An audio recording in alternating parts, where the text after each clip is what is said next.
Hey, it's Mark Lanier with your video thought for the day. Okay, this is book week.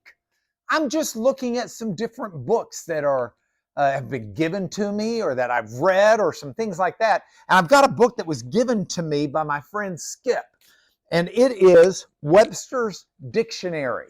Now, this is not one that you'd just be buying at the store, but Webster's Dictionary has an interesting place in my life. I was having lunch with Justice Antonin Scalia, Nino, as he would have us call him. And during the lunch, we were talking about the TV series, the miniseries Lonesome Dove.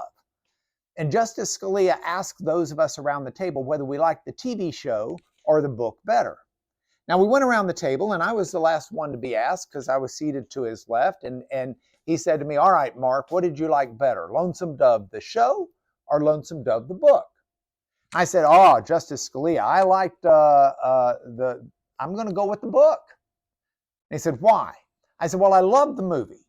Robert Duvall and Tommy Lee Jones became Augustus McCrae and Call. I mean, those were the characters. Then when I read the book, I saw how faithfully they represented the characters in the book, so I could hear every line in the book. I'd hear the voice of Tommy Lee Jones or Robert Duvall. I had the picture in my brain.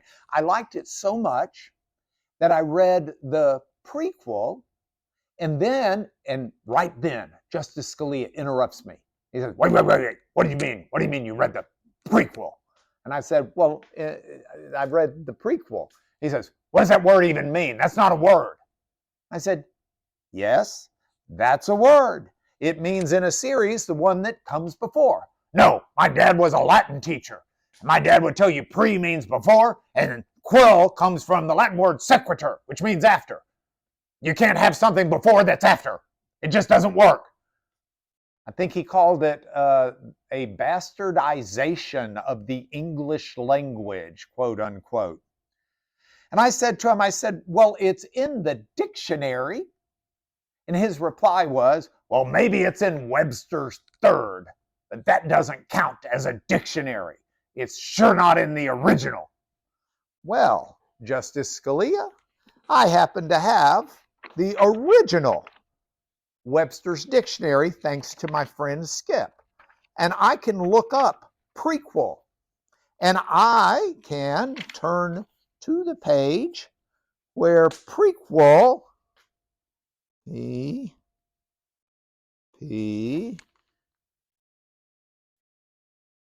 it's not in here, but it is in Webster's Third. Now, I'm looking at a dictionary because a dictionary is famous for giving you and me the meanings behind words. And this is your video thought for the day. And as a video thought for the day, I've got a God focus on these, not a Justice Scalia focus. And my God focus is, where do we find the meaning of life? Now, you can look the word life up here in Webster's Dictionary, and the very first definition is the principle or power, which is the source or controlling factor of the vital phenomena characteristic of organized beings. I might say that God is the meaning of life, because biblically, God is the source that gives us not just drive, but purpose. If there is no God, you might have a little purpose here or a little purpose there, but does it really amount to much of anything at all?